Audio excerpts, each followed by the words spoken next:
Success संगम में आपका स्वागत है। मैं यहाँ पे आपको करवाता हूँ परीक्षा मंथन का करंट अफेयर्स। लक्ष्य 4। चलिए स्टार्ट करते हैं। आज का टॉपिक है क्वाड शिखर सम्मेलन। अमेरिका में हाल ही में क्वाड नेताओं की पहली इन पर्सन बैठक का आयोजन किया गया। इस बैठक के दौरान सामरिक क्षेत्र में चीन की बढ़ती सैन्य उपस्थिति के साथ साथ जलवायु परिवर्तन, कोविड-19 महामारी और हिंद प्रशांत क्षेत्र की चुनौतियों जैसे मुद्दों पर चर्चा की गई। मार्च 2021 में भारतीय प्रधानमंत्री ने क्वाड समूह के प्रतिनिधियों के पहले शिखर सम्मेलन को संबोधित किया। इस बैठक को अमेरिका द्वारा एक आभासी मंच पर आयोजित किया गया। गौरतलब है कि इससे पूर्व फरवरी 2021 में क्वाड मंत्री स्तरीय बैठक में भारत प्रशांत क्षेत्र और म्यांमार में सैन्य अधिग्रहण के मुद्दों पर चर्चा हुई थी। उल्लेखनीय है कि क्वाड भारत, अमेरिका, ऑस्ट्रेलिया और जापान देशों का एक समूह है। क्वाड में कौन कौन शामिल है? भारत, अमेरिका, ऑस्ट्रेलिया और जापान, 4 देशों का ये समूह है, जिसका उद्देश्य भारत प्रशांत क्षेत्र में लोकतांत्रिक देशों के हितों की रक्षा करना और वैश्विक चुनौतियों का समाधान करना है। मुख्य बिंदु, केंद्रीय बिंदु, कोविड-19, जलवायु परिवर्तन और उभरती प्रौद्योगिकियों जैसे विषय। संकल्प, क्वाड अंतर्राष्ट्रीय कानूनों पर आधारित स्वतंत्र, मुक्त एवं समृद्ध भारत प्रशांत क्षेत्र सुनिश्चित करने तथा भारत प्रशांत क्षेत्र और क्षेत्रों में मौजूद चुनौतियों से निपटने के प्रति प्रतिबद्ध है। क्वाड वैक्सीन साझेदारी। क्वाड की इस बैठक में सभी सदस्य देश महामारी का मुकाबला करने के लिए टीकों तक न्याय संगत पहुँच सुनिश्चित करने हेतु सहमत हुए। इसके अतिरिक्त सदस्य देश अपने वित्तीय संसाधनों, विनिर्माण क्षमताओं और तार्किक शक्तियों को एकत्रित करने की योजना पर सहमत हुए। जापान, अमेरिका, ऑस्ट्रेलिया और भारत द्वारा शुरू की गई वैक्सीन मैत्री पहल को वित्तीय सहायता प्रदान करेंगे। क्वाड क्या है? चतुर्भुज सुरक्षा संवाद, हिंदी में नाम इसका चतुर्भुज सुरक्षा संवाद, क्वाड्रिलेटरल सिक्योरिटी डायलॉग, अर्थात क्वाड भारत, अमेरिका, जापान और ऑस्ट्रेलिया के बीच अनौपचारिक रणनीति वार्ता मंच है। ये अनौपचारिक रणनीति वार्ता मंच है। यह मुक्त, खुली और समृद्ध भारत प्रशांत क्षेत्र सुनिश्चित करने और उसके समर्थन के लिए इन देशों को एक साथ लाता है। गौरतलब है कि क्वाड की अवधारणा औपचारिक रूप से सबसे पहले वर्ष 2007 में जापान के पूर्व प्रधानमंत्री शिंजो आबे द्वारा प्रस्तुत की गई थी।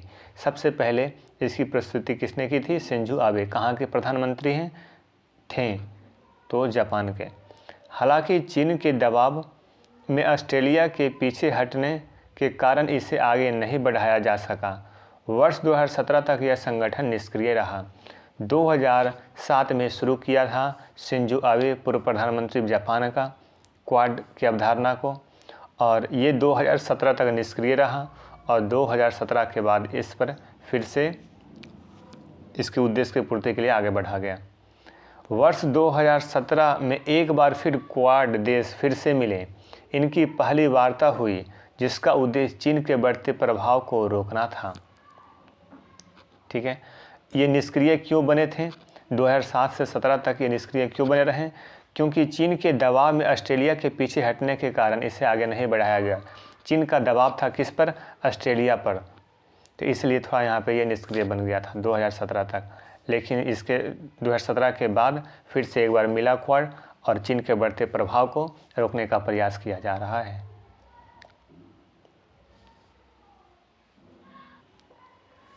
चीन से संबंधित चर्चा। वास्तविक नियंत्रण रेखा LAC पर क्वाड नेताओं ने चीनी आक्रामकता के कई उदाहरणों में से एक के रूप में चर्चा की है। हांगकांग, शिनजियांग, ताइवान स्ट्रेट और ऑस्ट्रेलिया पर दबाव तथा शिनकाकू विवाद से संबंधित अन्य मुद्दों पर भी चर्चा की गई है। ये जो क्वाड शिखर सम्मेलन है, इसमें चर्चा किसकी हुई है? LAC की भी चर्चा हुई है और यहाँ पर शिनकाकू विवाद से संबंधित मुद्दों की चर्चा हुई है। संयुक्त राज्य अमेरिका के प्रतिष्ठानों पर चीनी साइबर हमले के बारे में और भारत, जापान तथा ऑस्ट्रेलिया में साइबर सुरक्षा संबंधी घटनाओं पर चर्चा की गई है। चीन की आशंका। क्वाड बैठक के बाद चीन ने कहा है कि देशों के बीच आदान प्रदान और सहयोग तीसरे पक्ष को लक्षित करने के बजाय आपसी समझ से करना चाहिए और किसी विशेष गुट का पीछा करने से बचना चाहिए। अगला टॉपिक है, भारत 6वीं बार संयुक्त राष्ट्र मानवाधिकार परिषद का सदस्य बना। 6वीं बार यानी 6th बार मानवाधिकार परिषद का सदस्य बना है कौन? भारत। हाल ही में भारत संयुक्त राष्ट्र मानवाधिकार परिषद में 6वें कार्यकाल के लिए भारी बहुमत 193 में से 184 वोट के साथ फिर से निर्वाचित हुआ है। मुख्य बिंदु। विदित हो कि संयुक्त राष्ट्र मानवाधिकार परिषद में भारत का कार्यकाल 2022 से 2024 तक रहेगा। कार्यकाल 2022 से 2024 तक रहेगा भारत का। संयुक्त राष्ट्र की 76वीं महासभा ने हाल ही में संयुक्त राष्ट्र मानवाधिकार परिषद के 18 नए सदस्यों के लिए चुनाव किया था। 18 नए सदस्यों के लिए चुनाव किया था, जिसमें भारत फिर से चुना गया था, जिनका कार्यकाल 2022 से शुरू होकर 3 साल की अवधि के लिए रहेगा। इसमें Argentina, Benin, Cameroon, Eritrea, Finland, Zambia, Honduras, Bharat, Kazakhstan, Lithuania, Luxembourg, Malaysia, Montenegro, Qatar, Paraguay, Somalia, संयुक्त अरब अमीरात और अमेरिका का चयन गुप्त मतदान के जरिए किया गया। ठीक है, अगला देखिए, संयुक्त राष्ट्र मानवाधिकार परिषद के बारे में जानकारी ले लीजिए। संयुक्त राष्ट्र मानवाधिकार परिषद संयुक्त राष्ट्र का संघ का एक निकाय है जो विश्व भर में मानवाधिकारों के संरक्षण के लिए कार्य करता है। यूनाइटेड नेशन का एक निकाय है मानवाधिकार परिषद, और ये मानवाधिकार के संरक्षण के लिए काम करता है। इस परिषद का गठन साल 2006 में संयुक्त राष्ट्र महासभा के जरिए किया गया था। कब किया गया था इसकी गठन? 2006 में। इससे पहले संयुक्त राष्ट्र मानवाधिकार आयोग इस काम को करता था। इसका पहले ये जो मानवाधिकार से संबंधित संरक्षण की बात थी, इसका कार्य कौन करता था? संयुक्त राष्ट्र मानवाधिकार आयोग, लेकिन इसी का नाम यहाँ पे आयोग की जगह परिषद डाला गया। संयुक्त राष्ट्र मानवाधिकार उच्चायुक्त कार्यालय मानव अधिकार परिषद के सचिवालय के रूप में कार्य करता है। संयुक्त राष्ट्र मानवाधिकार परिषद में चुने जाने के लिए देशों को न्यूनतम 97 वोटों की आवश्यकता होती है। कम से कम 97 वोट चाहिए, लेकिन भारत 183 वोट लाया है। इसका मुख्यालय स्विट्जरलैंड जेनेवा में स्थित है। मानवाधिकार परिषद आयोग का, संयुक्त राष्ट्र मानवाधिकार परिषद आयोग का मुख्यालय कहाँ है? स्विट्जरलैंड जेनेवा में। ध्यातव्य है कि संयुक्त राष्ट्र मानवाधिकार परिषद 47 सदस्य देश शामिल होते हैं और इसका चुनाव संयुक्त राष्ट्र महासभा के जरिए किया जाता है। इसके चुनाव में 47 देश शामिल होते हैं और इसका जो चुनाव है किसके जरिए किया जाता है? संयुक्त राष्ट्र महासभा के जरिए किया जाता है। इस परिषद के सदस्य देशों की सीट का बंटवारा भौगोलिक आधार पर किया गया है। सीटों का बंटवारा किस आधार पर किया गया है? भौगोलिक आधार पर, जिसमें अफ्रीका और एशिया पैसिफिक क्षेत्र से 13 सदस्य चुने जाते हैं। अफ्रीका से 13, एशिया पैसिफिक से 13 सदस्य चुने जाते हैं। इसके अतिरिक्त दक्षिण अमेरिका और कैरिबियाई देशों से 8 सदस्य, पश्चिमी यूरोप से 7 और पूर्वी यूरोप से 6 सदस्यों का चुनाव किया जाता है। कैरिबियाई देश से 8 सदस्य, पश्चिमी यूरोप से 7 सदस्य और पूर्वी यूरोप से 6 सदस्य चुने जाते हैं। संयुक्त राष्ट्र सुरक्षा परिषद संकल्प 2593। टॉपिक है संयुक्त राष्ट्र सुरक्षा परिषद। हाल ही में संयुक्त राष्ट्र सुरक्षा परिषद यूएनएससी में तालिबान पर लाए गए एक संकल्प 2593 को भारत द्वारा अपनाया गया। मुख्य बिंदु। फ्रांस, ब्रिटेन और अमेरिका द्वारा प्रायोजित इस संकल्प के पक्ष में भारत सहित 13 सदस्यों ने मतदान किया, जबकि इसके विपक्ष में कोई भी वोट नहीं पड़ा। 2 अस्थायी और वीटो धारक सदस्य रूस और चीन ने मतदान में भाग नहीं लिया। संकल्प को स्वीकार किया जाना सुरक्षा परिषद और अंतर्राष्ट्रीय समुदाय के अफगानिस्तान के प्रति उनके दृष्टिकोण को प्रदर्शित करता है। संकल्प 1267 सेनेगल मॉरिटेनियाई एक्यूफर बेसिन। हाल ही में 4 पश्चिम अफ्रीका देश गाम्बिया, गिनी बिसाऊ, मॉरिटेनिया, सेनेगल द्वारा सेनेगल मॉरिटेनियाई एक्यूफर बेसिन में सीमा पार सहयोग को आगे बढ़ाने के लिए एक संयुक्त घोषणा पत्र पर हस्ताक्षर किए गए हैं। मुख्य बिंदु।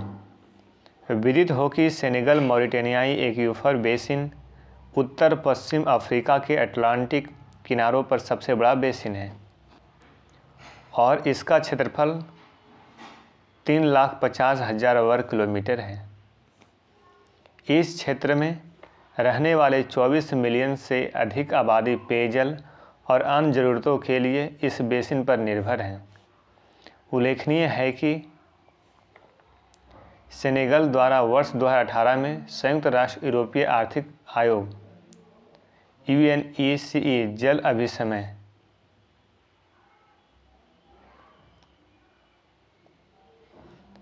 में शामिल होने पर इस तरह की घोषणा के लिए अनुरोध किया था। इसके बाद जल अभिसमय सचिवालय ने जेनेवा वाटर हब और अंतर्राष्ट्रीय भूजल संसाधन आंकलन केंद्र के साथ मिलकर SMAB घोषणा में सहयोग प्रदान किया है। सीमा पारी जलधाराओं एवं अंतर्राष्ट्रीय झीलों के संरक्षण और उपयोग पर अभिसमय अर्थात जल अभिसमय वर्ष 1992 में हेलसिंकी में अपनाया गया था और वर्ष 1996 में लागू हुआ था। यह पश्चिमी अफ्रीका में इस तरह का पहला तंत्र होगा और विश्व भर में साझा भूजल संसाधनों पर सशक्त सहयोग का मार्ग प्रशस्त करेगा। भारत बना संयुक्त अरब अमीरात का दूसरा सबसे बड़ा व्यापारिक भागीदार है।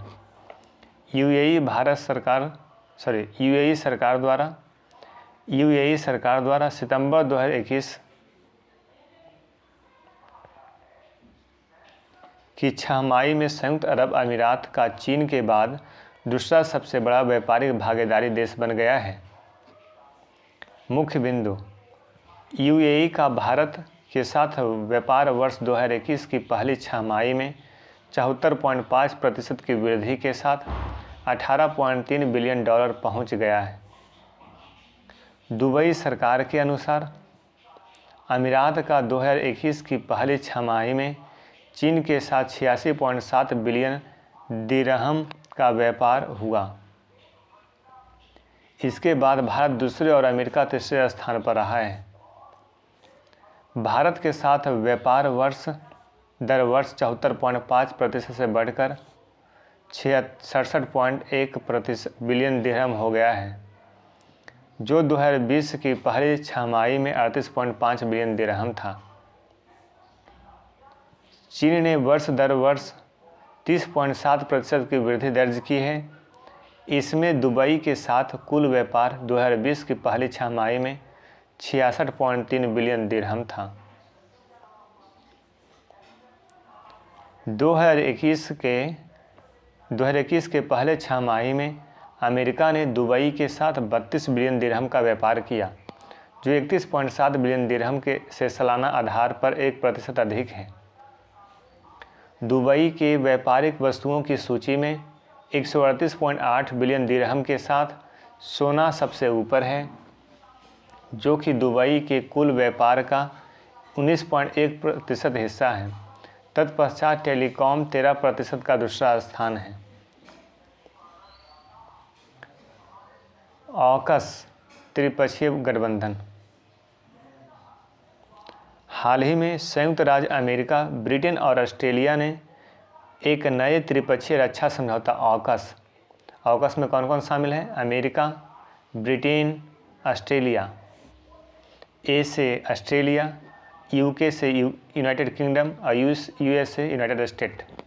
एंड ऑस्ट्रेलिया, यूके यानी कि इंग्लैंड या ब्रिटेन और यूएस यूनाइटेड स्टेट अमेरिका।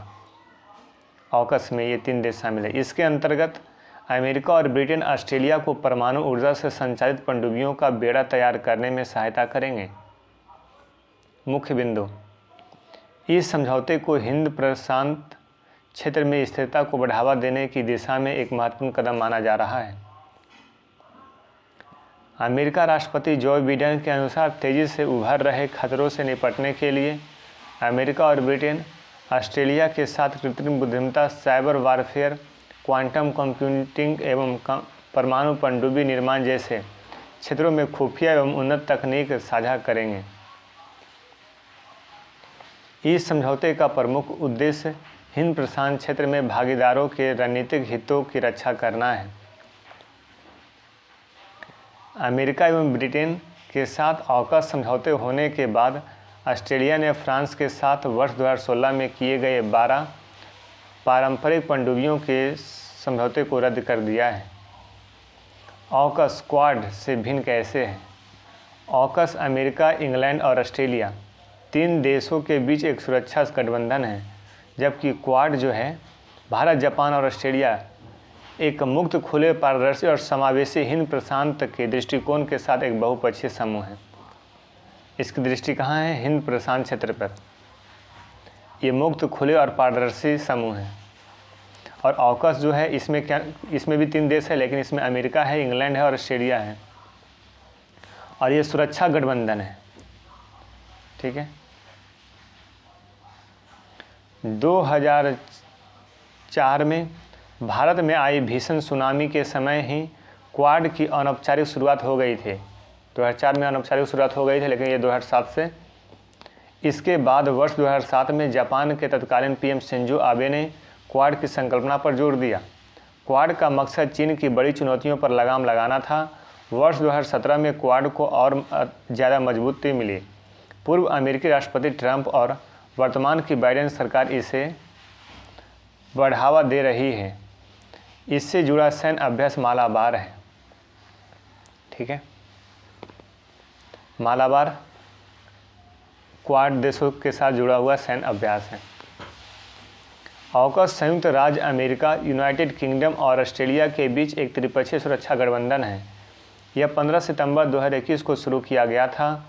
यह समझौता अमेरिका और ब्रिटेन की ऑस्ट्रेलिया की परमाणु ऊर्जा से चलने वाली पनडुब्बियों को विकसित करने और उन्हें प्रशांत क्षेत्र में तैनात करने में मदद करने की अनुमति देगा। इससे प्रशांत क्षेत्र में पश्चिमी सेना की उपस्थिति बढ़ेगी। अभी तक किसी अन्य देश का उल्लेख संस्थापक देशों द्वारा इस गठबंधन में एक पार्टी के रूप में नहीं किया गया और यह अनुमान लगाया गया है कि इस क्षेत्र में चीन की बढ़ती उपस्थिति का प्रतिकार हो सकता है। तालिबान प्रकरण 16 अगस्त 2021 को तालिबान द्वारा अफगानिस्तान पर नियंत्रण करने के बाद तालिबान ने अपने मंत्रिमंडल का गठन किया है।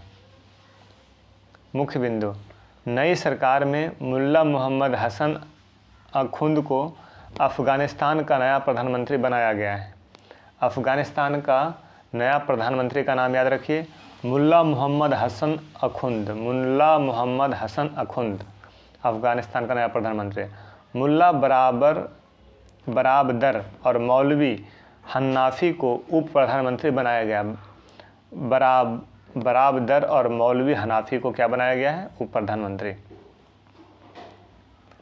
तालिबान के प्रमुख शेख हिबुदुल्लाह अखुंदजादा सुप्रीम लीडर होंगे। तालिबान के कैबिनेट में ऐसे लोगों को भी जगह दी गई है जो अमेरिका का मोस्ट वांटेड आतंकी है। ऐतिहासिक पृष्ठभूमि: पाकिस्तानी गुप्तचर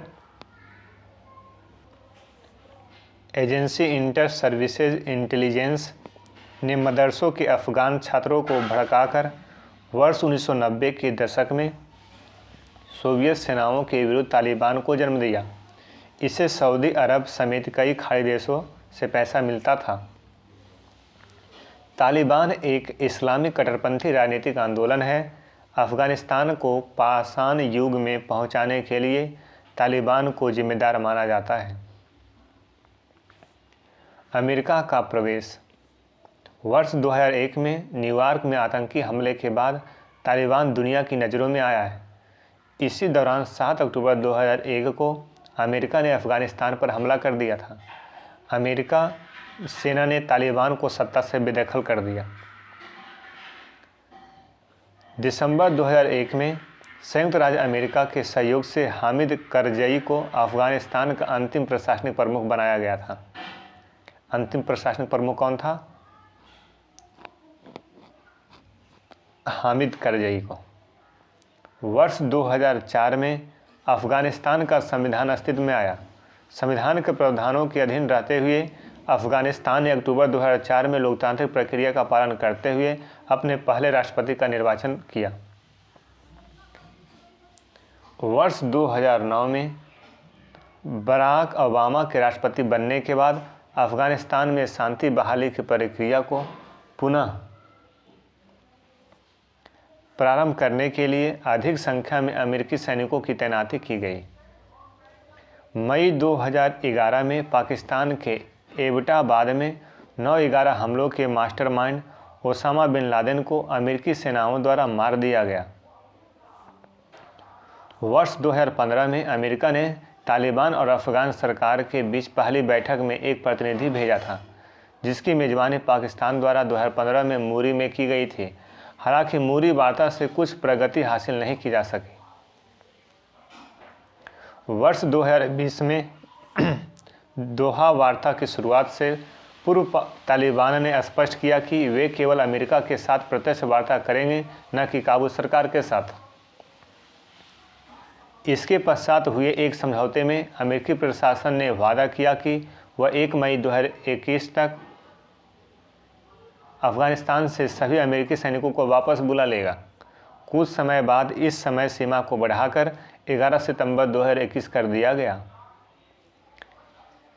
इस समझौते के कारण तालिबान को एक जीत का संकेत मिला। साथ ही अफ़गान सैनिकों का मनोबल भी काफ़ी प्रभावित हुआ। अमेरिका की वापसी। अफ़गानिस्तान से अमेरिकी सैनिकों की तेज़ी से वापसी ने पूरे देश में तालिबान की गतिशीलता को बढ़ा दिया।